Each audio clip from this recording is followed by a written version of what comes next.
Guys, welcome to the I Love CVille Show. It's great to be with you on a Thursday. Thank you kindly for joining us. A pleasure to connect with you guys on this platform. The entrepreneurial journeys of two successful builders and developers on the show today. John Kerber, president and founder of Dominion Custom Homes.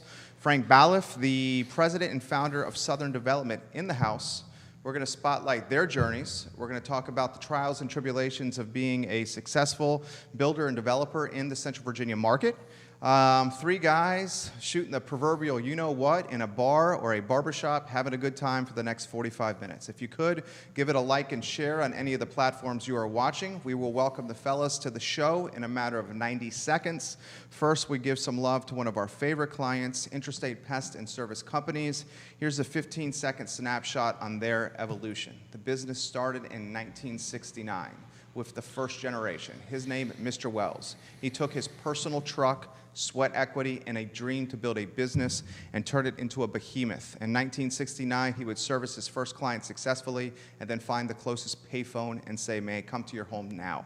Today, it's a 4-generation strong business, almost 100 employees, a Commonwealth-wide footprint, and we are so proud at V&V Brands to service this client as their ad agency of record. Same with Dr. Scott Wagner of Scott Wagner Chiropractic and Sports Medicine. He purchased the old Quinn Farmer auction house and has turned his practice into an epicenter of chiropractic care, physical therapy, and sports medicine. Dr. Wagner has your back. We salute you as well in this program, Scott Wagner.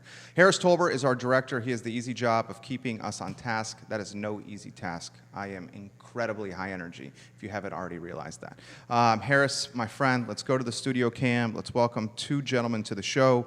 This gentleman, he has been on the program, I think now for a third time. He is John Kerber, the founder and president of Dominion Custom Homes. Hello, John. Thank you for joining us. Thanks for having me, Jerry. An absolute pleasure.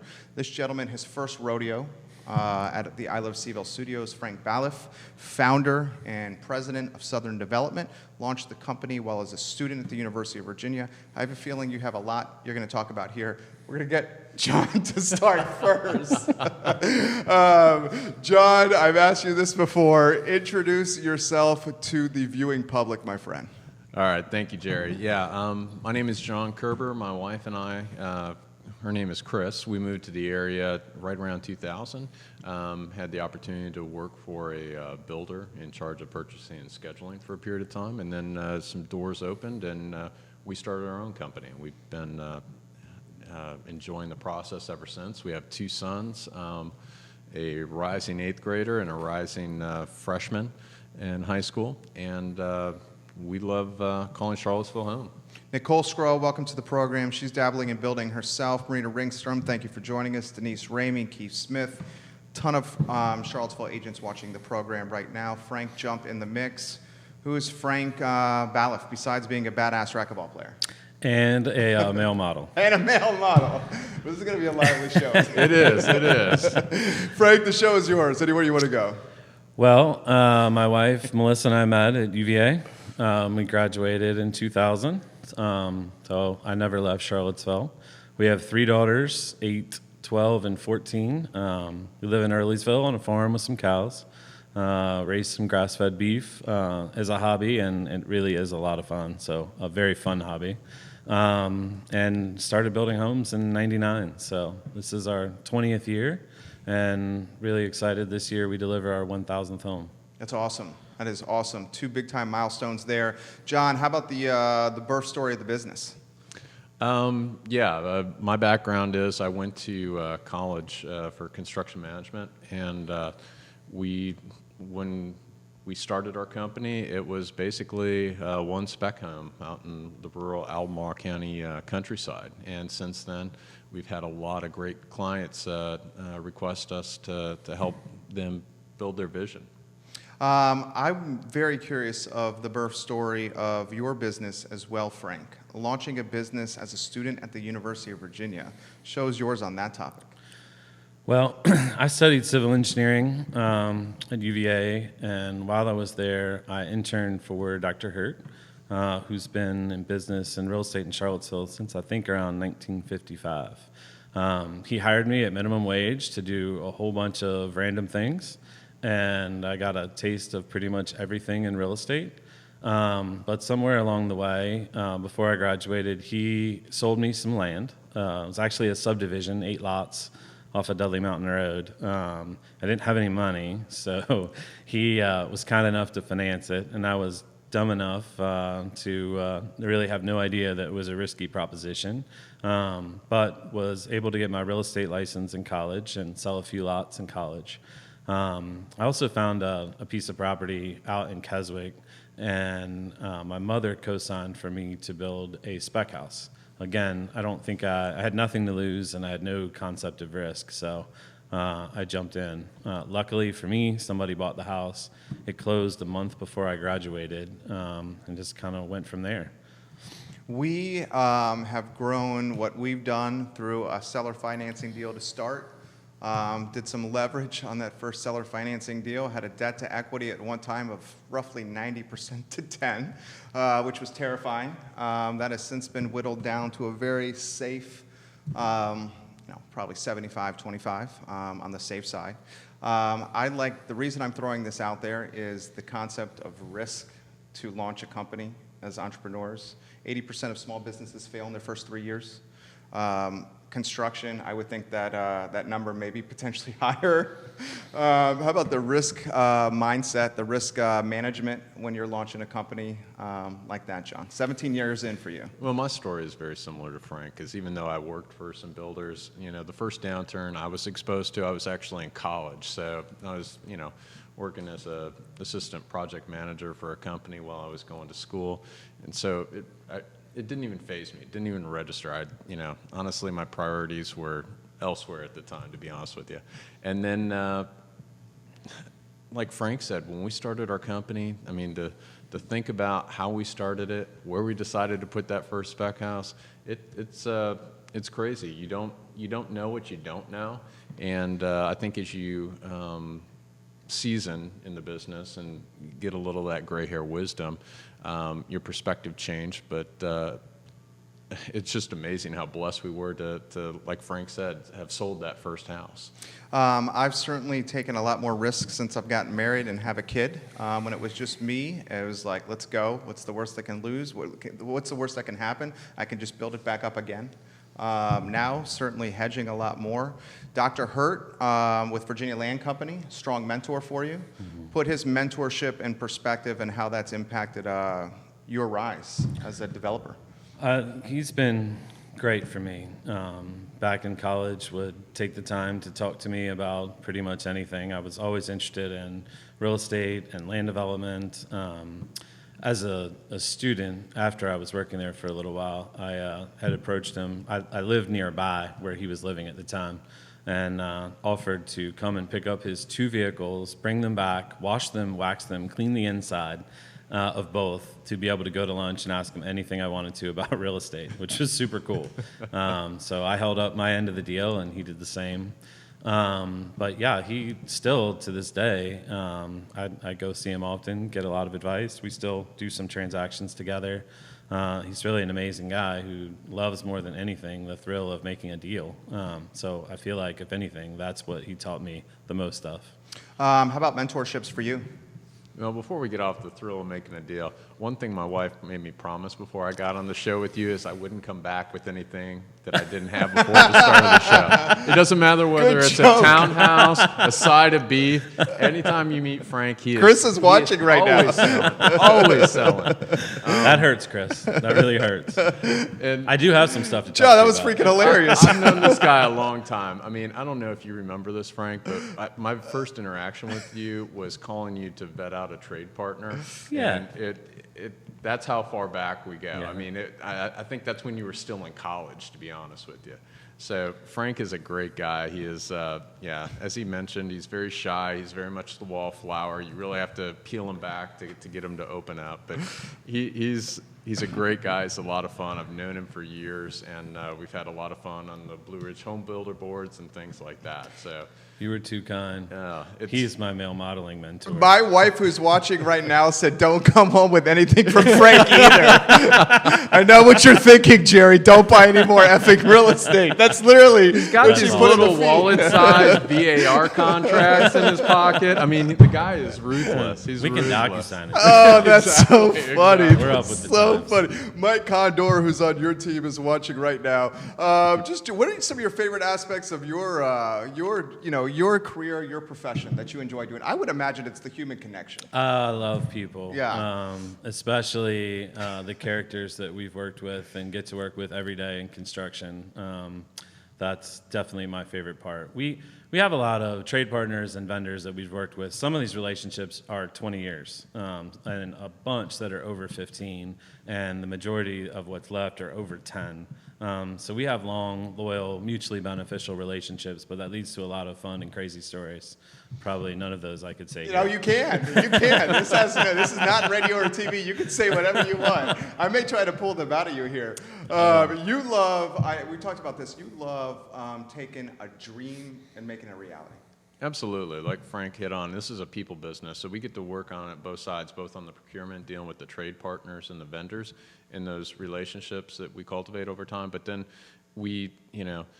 our business is building homes, so we are constantly bringing in an influx of new personalities, and we get the joy of calling them clients. And they have a different perspective, they have a different vision, and I can quite honestly say, no two houses we built are ever the same.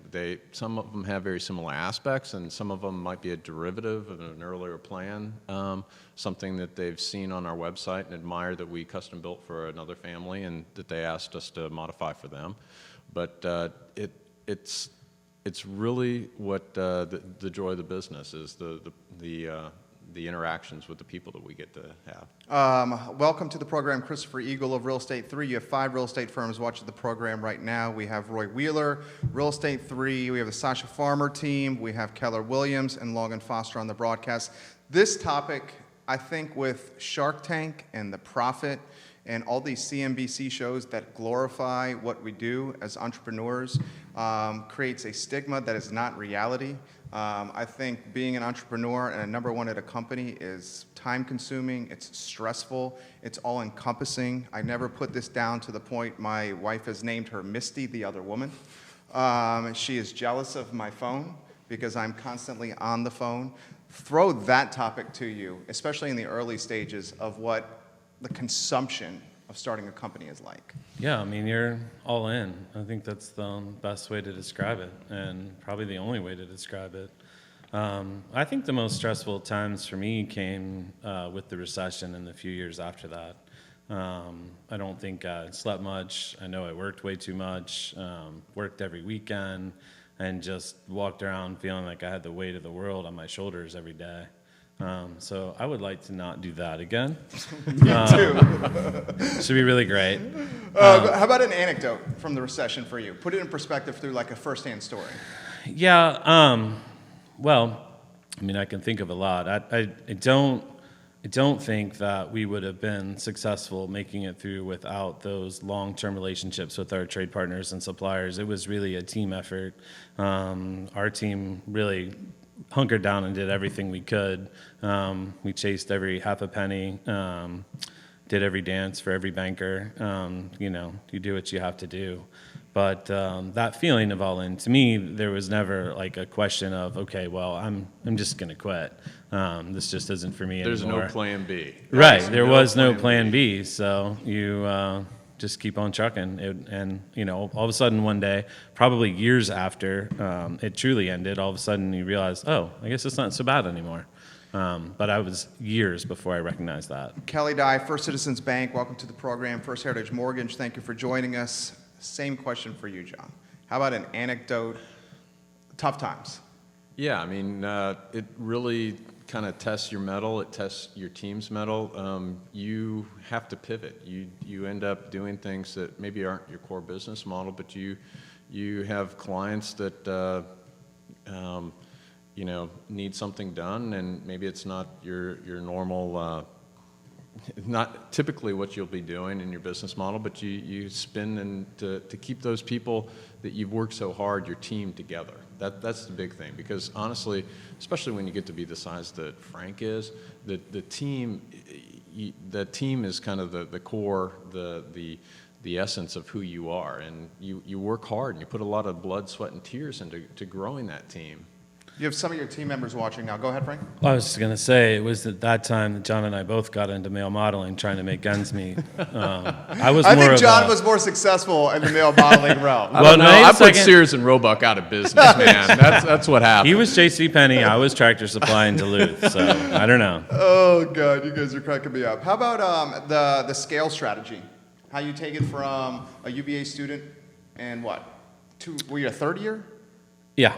You're a third year at UVA, and you scale to 1,000 homes? Well, I mean, that's 1,000 over a long period of time. Over 20 years, but still, that strategy of scale. There was no grand plan or grand vision. It was really excited to do the next thing, whatever the next thing was at the time.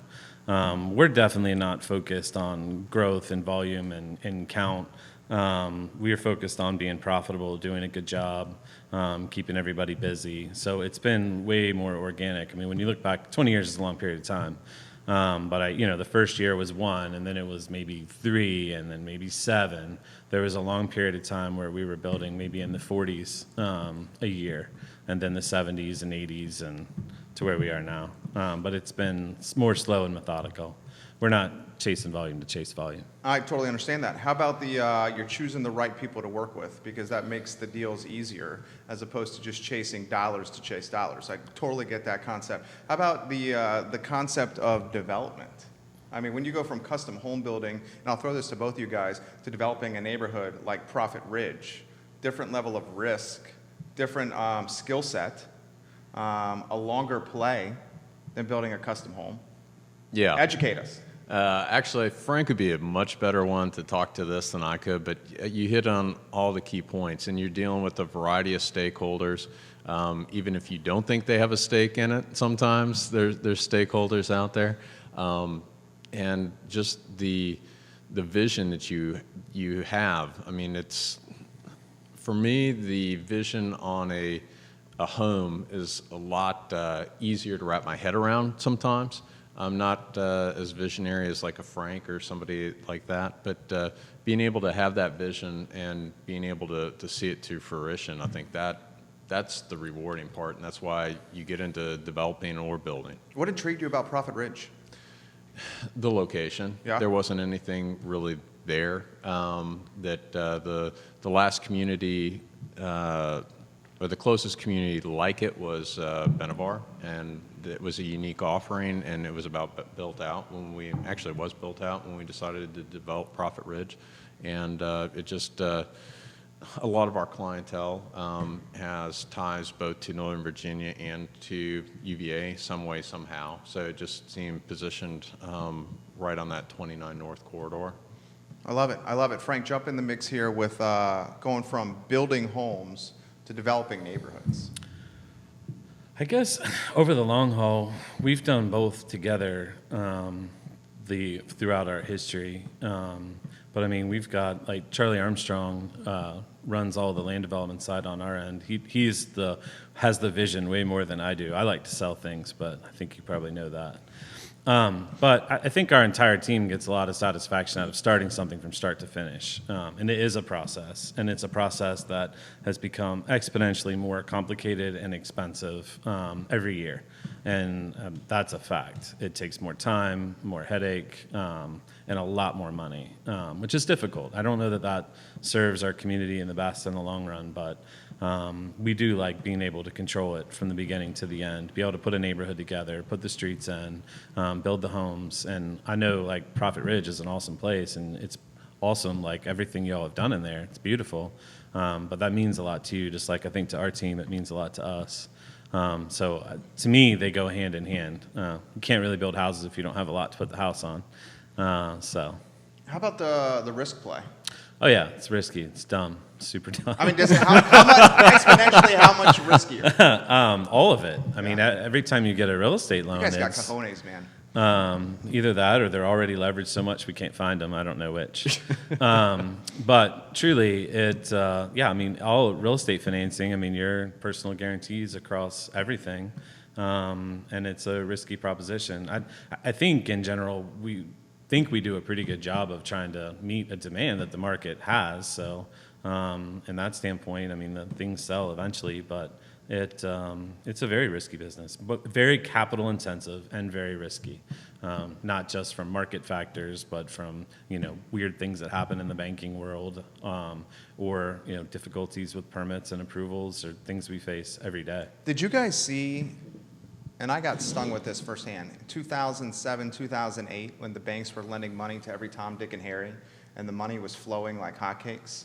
Did you see it all? Like, what's going on here? How are all these people getting loans for this? Is this going to eventually crash? Or were you just like, let's put our head down and build as many homes?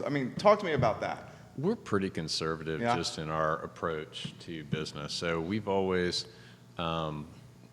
as far as lines of credit and things like that, we've never tried to maximize or over leverage our position. But yeah, there were things going on where you were kind of looking crosswise at deals or budgets that people were throwing around, for sure. Same question for you. Yeah, it felt odd. Looking back, I'd love to say that we saw it all happening and we were able to totally position for it, but that would be a lie. Things are weird. They felt a little bit weird. And I think we always live a little bit nervous, so we try not to do dumb things no matter what. Not that we always abide by that.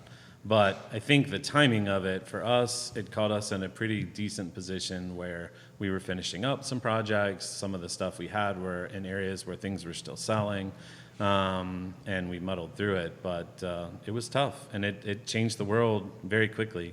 Banks went from lending everybody anything they wanted for anything to not lending anything. Right. That felt like it happened overnight. It didn't. And slowly those markets have opened up, but that hasn't been quick.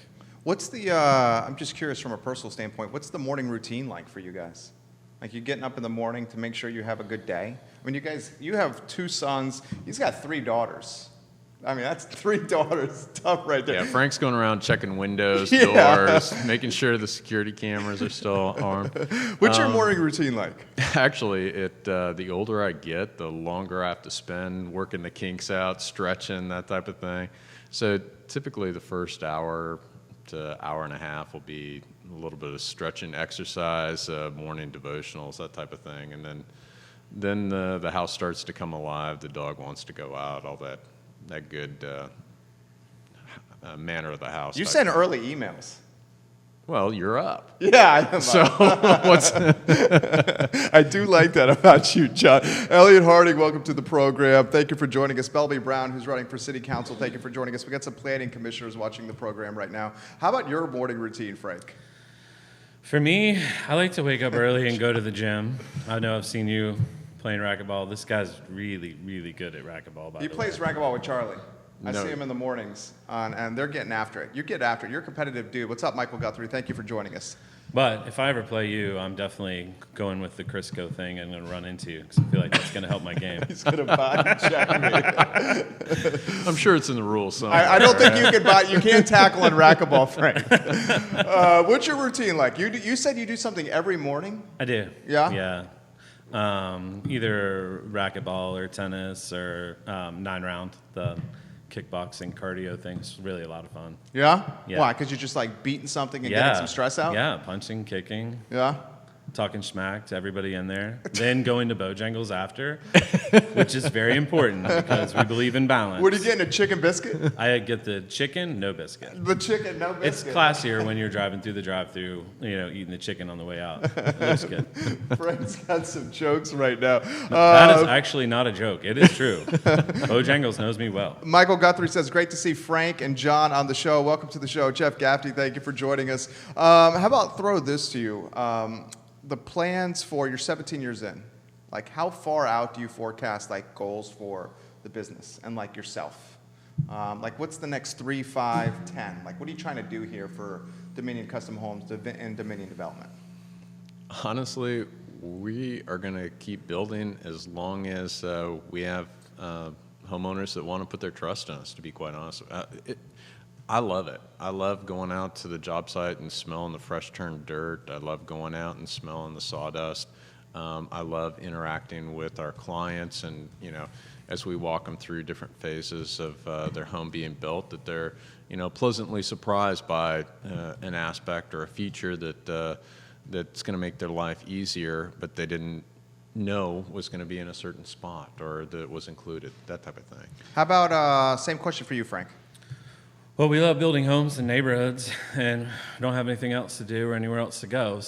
But I don't really try to plan the specifics in the longer term. Our growth's been organic. We like where we find there's a good opportunity, and we think there's a need. Then we want to figure out how to get that done. So I'd say it's much more project-based, which is probably in that 3 to 5 year horizon. If that makes sense. How about that? That makes sense. How about the compare and contrast with building and developing in the city versus Albemarle County? Well, there's a lot of different dynamics. I don't know with the audience here.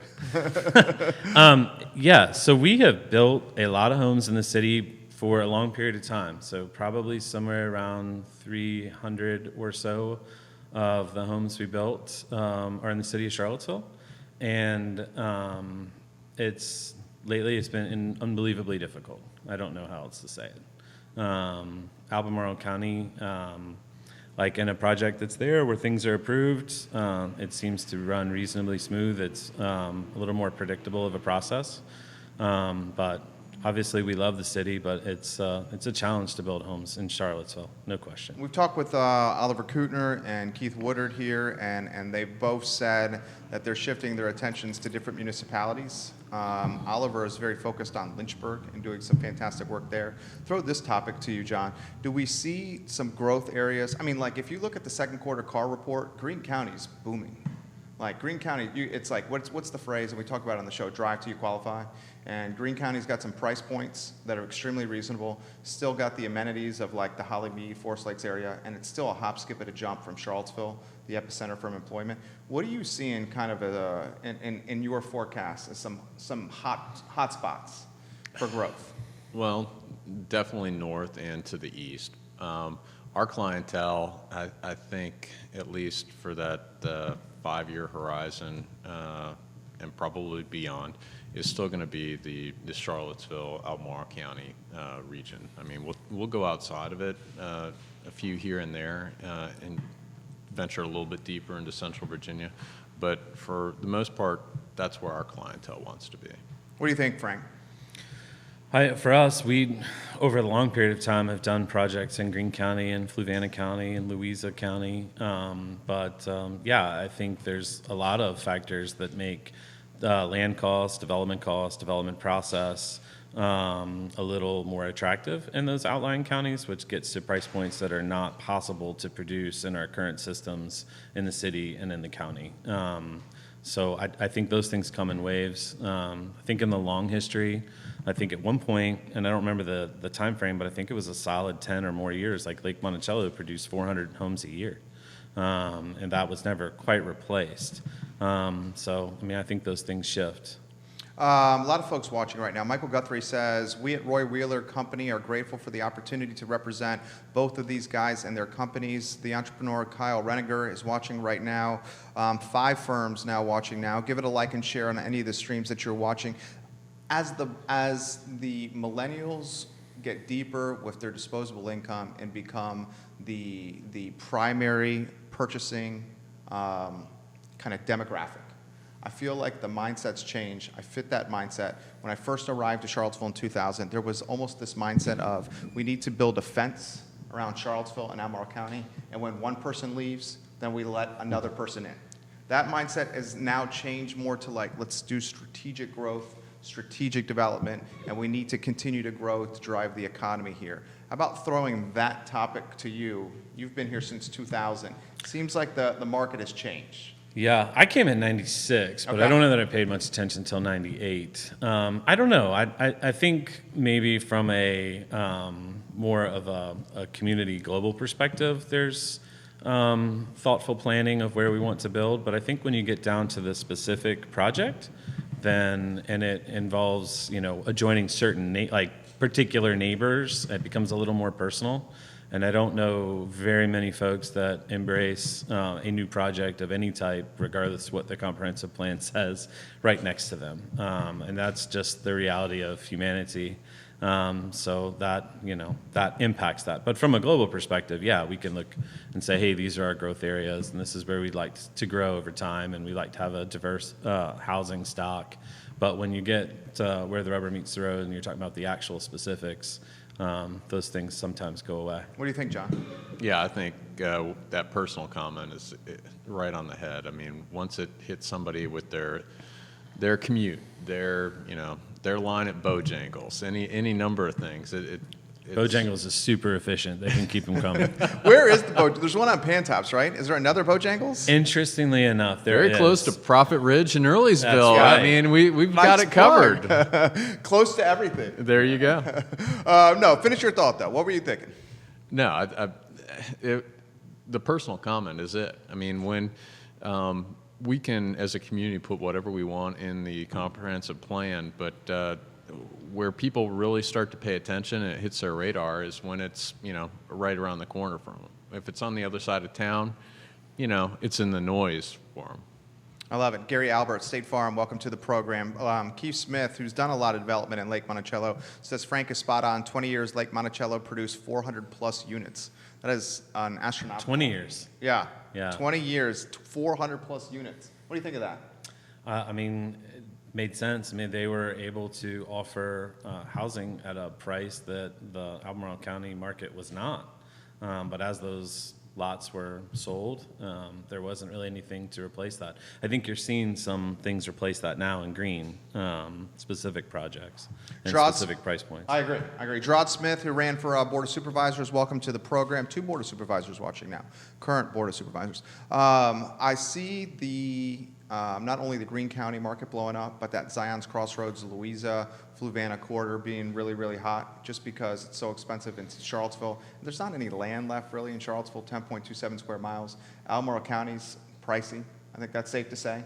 Fluvanna and Louisa hot. Do you see a time where we're just going to be connected down Interstate 64 with Richmond and Charlottesville? I mean, Short Pump's coming this way. Zion's Crossroads going that way. Yeah, the folks that I've talked to that have looked to the east side of town, it's honestly because it's been a dual income family and one's going to Richmond and the other one's staying in Charlottesville, Albemarle County. Do you consider positioning the business that way? Or are you just like, when the deals come, if they're the right fit, then we'll do it? Again, we are kind of a smaller boutique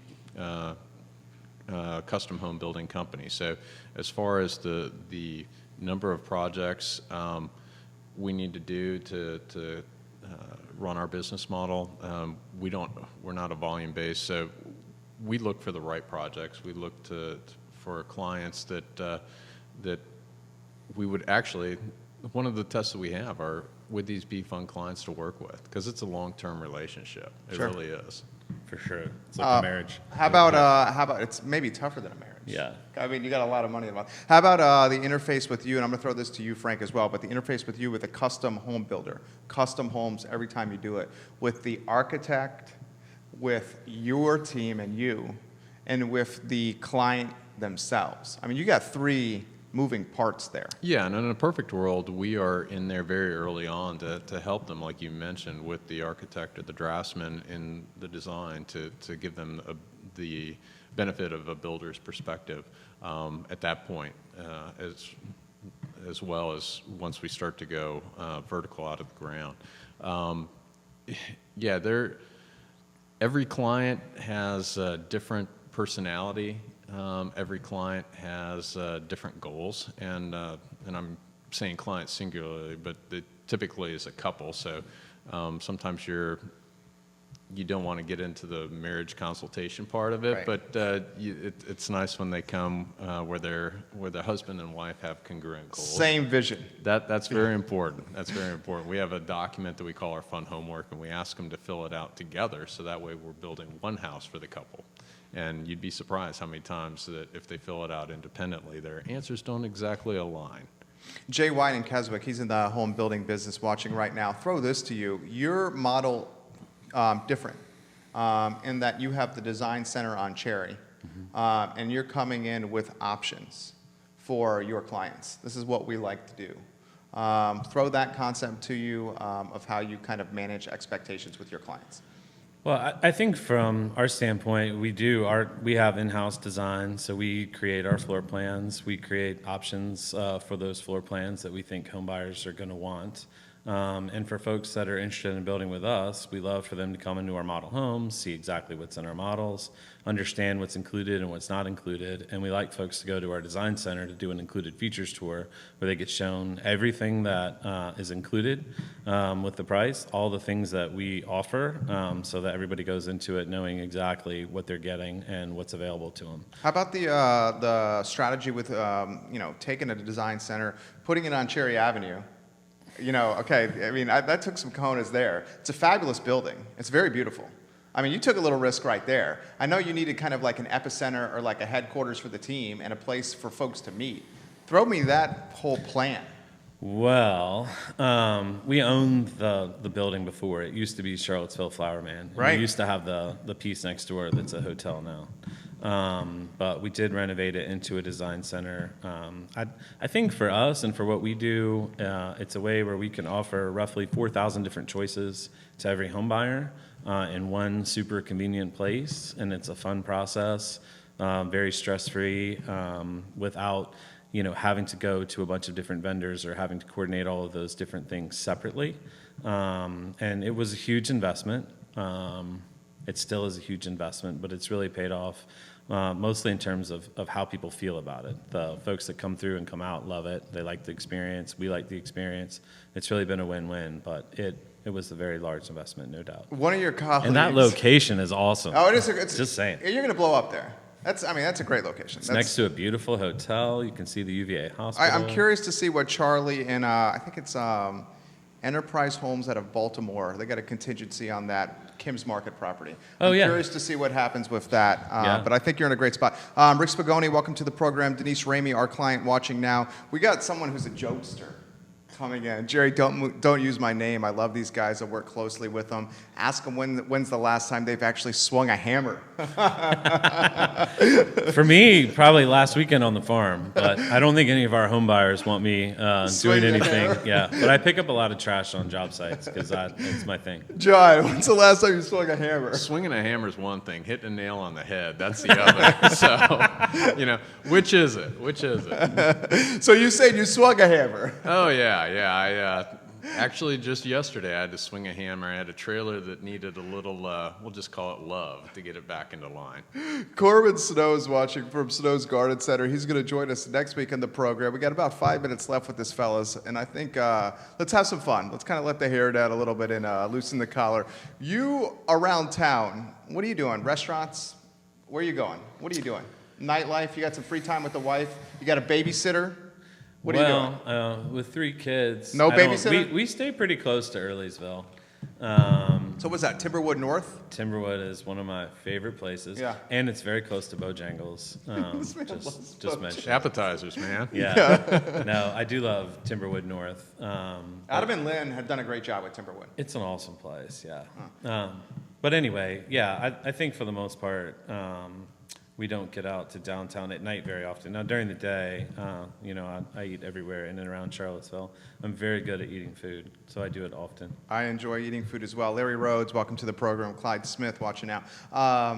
Same for you. How often do you guys get babysitters? Do you get babysitters often? That's one nice thing about having teenagers. I mean, other than that, teenagers are just plain mean. Yeah. But the nice thing is that they can kind of supervise Consume themselves with video games? Exactly. Yeah. I mean, you plug them in, they don't even know you left. I mean, it could be like 2 hours later you come back. And so, are you and Chris leaving and having a good time? We need to do it more. Actually, that was one of the things we just recently talked about, is how we need to do it more. During the school year, we'll usually make a point to go out to lunch, and we try to do that once a week, although sometimes that slides. But as far as what we do as a family, Chris and my youngest, they're kind of foodies, so I just go along for the ride. Yeah, same with me. That's the same exact thing with my house. Throw this to you. I've asked you this question before. I have not asked you. How about the better half in the business and how that's worked out? Yeah, so Melissa and I have worked together for, I want to say 15 years. Dang, good for you. We were both studied engineering at UVA. She was electrical and I was civil, and she went to work for Dominion Virginia Power out of college, and at some point ended up joining our team out of necessity on my part. I remember well, but she was kind of thrown into. I think she took one accounting class, but early on, all of the accounting, all the IT, all the HR, and all the things that I don't know anything about. But I think the key to that going well is to not have the offices too close to each other. I don't have very many jokes, and I kind of run through the same ones all day long, so she needs some separation from that. I somehow persuaded my wife to leave a hedge fund job on Wall Street to move to Charlottesville and quit Blackstone to work for this business. And she's watching now, payables, receivables. She's amazing. I mean that. John Kerber and Frank Ballif. These guys crushed it today. 45 minutes went by like a piece of cake. We will archive the show in totality on ilovecville.com. Thank you, fellas, for joining us. We will take the audio and turn it into a podcast on iTunes before close of business today. If you want to watch them, go to the website. If you want to put your earbuds in or stream it in your car, go to iTunes. We close the show the same way every time. We ask you to embody the golden rule. Treat other people the same way you want to be treated yourself. It's going to have a viral positive impact across the community. Charlottesville needs that more than ever. The country needs that more than ever. It's the golden rule. I'm Jerry Miller. Tomorrow, live music on the I Love CVille Show. Take care, guys. Good work. Easy peasy. Good job as always. Thank you. Do I get to keep the cup, and do I get a half shirt tank top that says I